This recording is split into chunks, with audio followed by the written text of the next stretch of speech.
Sir 7.2 का question number 2 कराऊंगा मैं। इसमें देखो, इसमें क्या कह रहा है, find the coordinate of the points of try section. देखो ये ट्राई सेक्शन यहाँ पे लिखा हुआ है। ट्राई सेक्शन का मतलब होता है कि किसी भी एक चीज़ को मतलब किसी भी एक लाइन को इक्वल 3 पार्ट्स में डिवाइड करना।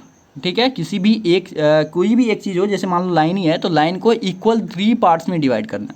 तो मान लो ये ए बी को, तो इसमें दे रखा है जो of the line segment joining इतना। तो एक ये मैंने इसे क्या करा, एक लाइन ड्रॉ कर लिया तो जिसका दो कोऑर्डिनेट ए और बी का कोऑर्डिनेट दिया हुआ। तो मैं यहाँ पे लिख देता हूँ 4 और -1, और इसका जो कोऑर्डिनेट है वो है -2 और -3। ठीक है, अब कह रहा है इस लाइन को ट्राई सेक्शन मतलब ट्राई 3 पार्ट्स में, 3 इक्वल पार्ट्स में इसे डिवाइड करा। तो मैं यहाँ पर और यहाँ पर एक पॉइंट ले लेता हूँ, ये सी हो गया और ये डी हो गया। तो कह रहा है ये सी और डी का जो है आपको कोऑर्डिनेट निकालना है। ठीक है, फिर से मैं बताता हूँ, कह रहा है जो find the coordinates of the point of trisection, मतलब trisection of the line. एक लाइन है जिसे 3 इक्वल पार्ट्स में डिवाइड करा, मैंने डिवाइड कर दिया 3 इक्वल पार्ट में। ये रहा 1, ये रहा 2 और ये रहा तीसरा, ये तीनों जो है इक्वल है। ठीक है, ये तीनों लाइन आपस में इक्वल है।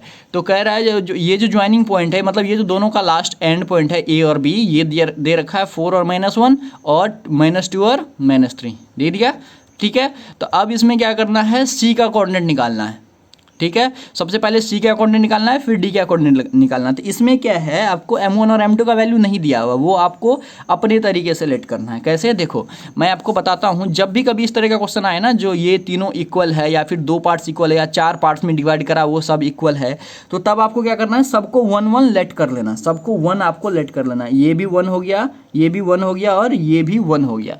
ये मतलब ए सी का, ये m1 का, अगर मान लो ये डी पॉइंट नहीं है तो ये m1 1 हो गया और m2 भी 1 हो गया। ठीक है, मतलब अगर मान लो ये नहीं है तो अब देखो, अब हम सबसे पहले सी का कोऑर्डिनेट निकालते हैं। तो मैं लिखता हूं फॉर कोऑर्डिनेट सी। अब हम सी का कोऑर्डिनेट निकालते हैं। तो इसमें भी आप एक्स और वाई लेट कर सकते हो। तो देखो, इसमें सी का कोऑर्डिनेट निकालने के लिए जो है आपके पास, सी का कोऑर्डिनेट निकाल रहा हूं मैं, तो अभी भूल जाओ जो ये पॉइंट नहीं है, डी वाला पॉइंट नहीं है। आप थोड़ी देर के लिए इसे भूल जाओ, डी पॉइंट नहीं है। तो आपके पास ये ए और बी पॉइंट है।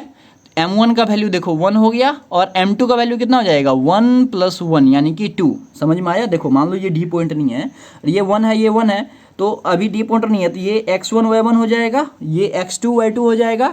m1 का वैल्यू 1 है और m2 का वैल्यू कितना हो जाएगा, ये यहाँ से यहाँ तक BC के बीच में कितना डिस्टेंस है, 1 और 1 यानी कि 2 है। तो 2 हो गया इसका, है ना, समझ में आ गया होगा आपको। तो मैं लिख देता हूँ यहाँ पर x1 इक्वल, x1 का वैल्यू कितना हो गया, x1 का वैल्यू आ गया 4, x2 का वैल्यू कितना, सॉरी x1, ये y1 होगा, x1 y1, तो y1 का वैल्यू -1, x2 का वैल्यू -2 और y2 का वैल्यू आ गया -3। ठीक है, और यहाँ पर m1 का वैल्यू कितना आया, 1 और m2 का वैल्यू कितना आ जाएगा, 2।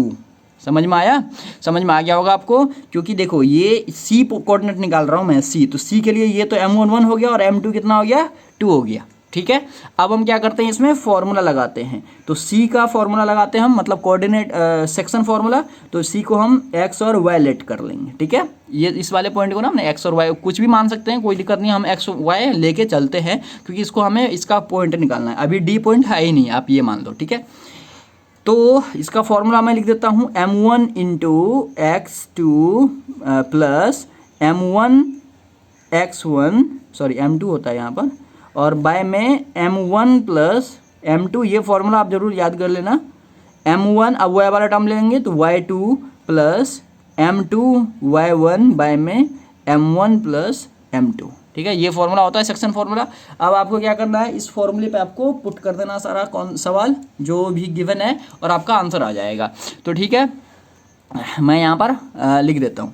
तो यहाँ से देखो m1 का वैल्यू है आपका 1 और x2 का वैल्यू कितना है, x2 का वैल्यू है -2, मैंने लिख दिया, प्लस में m2 का वैल्यू है 2 और x1 का वैल्यू क्या है, x1 का वैल्यू है 4, तो 4 लिख दिया, और बाय में m1 × m1 + m2, तो 1 + 2।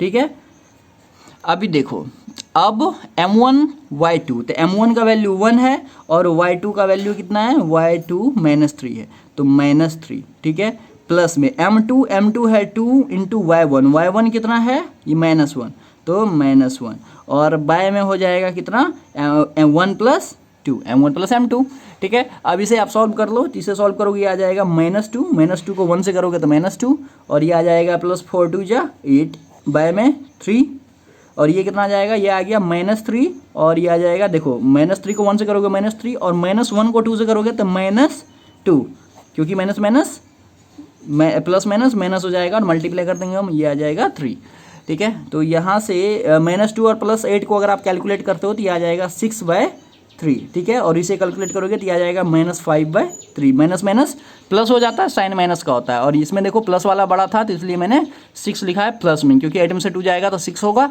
और प्लस वाला बड़ा है तो प्लस लिखा है मैंने, ठीक है।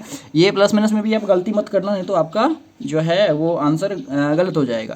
तो अब देखो 3 1 जा 3, 3 2 जा 6, तो ये आ गया 2 और तो ये तो कटेगा नहीं, तो ये आ गया 2 और -5/3, ये आ गया आपका सी का कोऑर्डिनेट, ठीक है। ये सी का कोऑर्डिनेट आ गया, सी का कोऑर्डिनेट तो आपको निकल गया। अब आपको क्या करना है, वही वाला, अब सी का कोऑर्डिनेट आपको निकल गया है, ध्यान से देखो, सी का कोऑर्डिनेट आपको निकला है क्या, 2 और -5/3, ये आ गया 2 और -5/3। अब आपको इसी तरह से डी का कोऑर्डिनेट निकालना है। तो अगर आप डी का कोऑर्डिनेट निकालोगे तो M1 का वैल्यू 2 हो जाएगा और M1 का वैल्यू 2 और M2 का वैल्यू 1 हो जाएगा, ठीक है। क्योंकि अब आप ध्यान से देखो, अब आपका सी पॉइंट नहीं है, अब आप सी को हटा दो तो ये 1 और +1 2 हो जाएगा, मतलब M1 का वैल्यू 2 और M2 का वैल्यू 1 हो जाएगा। तो आप लिख लो फॉर कोऑर्डिनेट डी, ठीक है। मैं यहाँ पर लिखता हूँ फॉर कोऑर्डिनेट डी पॉइंट के लिए अगर मैं निकालूं तो x1 y1 तो वही रहेगा, है ना। x1 का वैल्यू हो गया 4, y1 का वैल्यू हो गया -1 और x2 का वैल्यू हो जाएगा -2, y2 का वैल्यू हो जाएगा -3, ठीक है। और m1 का वैल्यू हो जाएगा 2, मैंने अभी बताया आपको, और m2 का वैल्यू हो जाएगा 1, ठीक है। इसमें जस्ट अपोजिट हो जाएगा, क्योंकि अभी आप डी पॉइंट को भूल जाओ, अब आपको डी मतलब सी पॉइंट को भूल जाओ, अब आपको डी का कोऑर्डिनेट निकालना है तो सी को भूल जाओ। तो ये 1 + 1 यानी कि ये यहाँ से यहाँ तक 2 हो गया और यहाँ से यहाँ तक सिर्फ 1 है। तो अब आप इसमें भी सेक्शन फार्मूला का यूज़ कर दो। तो सेक्शन फार्मूला का यूज़ करोगे तो डी का कोऑर्डिनेट एक्स और वाई। तो देखो मैं इसमें फार्मूला नहीं लिखूंगा बार बार, मैं डायरेक्ट यहाँ लिख रहा हूँ। तो M1 × x2 होता है। तो M1 क्या है, M1 है आपका 2 × x2, x2 है कितना -2, तो -2, ठीक है। प्लस में M2, तो M2 है 1 और मल्टीप्लाई x1 होता है, तो x1 है 4, बाय में M1 + M2 यानी कि 1 + 2, ठीक है।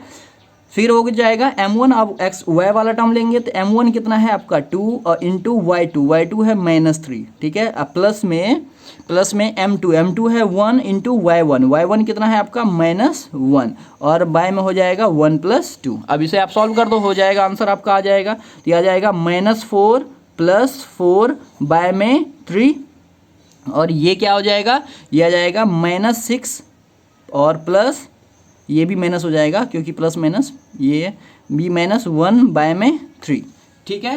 तो आपको आपका आंसर देखो यहाँ पर लगभग आ गया है। क्या इसको आप कैसे लिख सकते हो, ये तो 0/3 हो जाएगा, ये तो 0/3 हो जाएगा, ये कितना हो जाएगा -7/3। तो आपको पता है तो 0/3 इक्वल कितना होता है, 0 होगा, 0 में 3 से डिवाइड करोगे तो 0 ही होगा। और दूसरा आ गया -7/3, तो ये आ गया आपका डी का कोऑर्डिनेट आ गया ना, ये आपका आ गया डी का कोऑर्डिनेट। तो डी का कोऑर्डिनेट क्या है 0 और -7/3, तो आप यहाँ पर लिख दो, यहाँ पर आप 0 और -7/3, ठीक है, लिख दिया मैंने। तो डी का भी कोऑर्डिनेट पता चल गया और सी का भी कोऑर्डिनेट पता चल गया। तो इस तरीके से हमने इसे क्या करा, सॉल्व कर लिया, ठीक है। वैसे चाहो तो आप इसे दूसरे मेथड से भी बना सकते हो। कैसे, जैसे मान लो आपका सी का पॉइंट आ गया है, सी का कोऑर्डिनेट आ गया, मान लो फर्स्ट में मैंने सेक्शन फॉर्मूला लगाया तो सी का कोऑर्डिनेट आ गया। तो अब ये लाइन आप भूल जाओ, आपको डी ही तो निकालना है ना। आपको अगर डी पॉइंट निकालना है तो आप इस फॉर्मूले से भी निकाल सकते हो, इन दोनों को कोऑर्डिनेट लेकर के मिड पॉइंट फॉर्मूला से, क्योंकि यहाँ भी 1 है और यहाँ भी 1 है, M1 M2 1 है। तो आप यहाँ पर D equal mid point formula यानी कि x1 + x2 2 - 2 = 0 बाय में 2 हो जाता, तो ये भी 0 हो जाता। तो ये भी इस फॉर्मूले से भी आप चाहे तो निकाल सकते हो सेकंड मेथड से, लेकिन अभी आप प्रैक्टिस के लिए पहले इसी फॉर्मूले से निकाल लो, ठीक है। तो बहुत ही इजी सा ही क्वेश्चन था, ज़्यादा हार्ड था नहीं। तो आप इसे देख लेना, अच्छे से देखना, समझ में आ जाएगा। तो फिर मिलते हैं नेक्स्ट वीडियो में नेक्स्ट क्वेश्चन के साथ।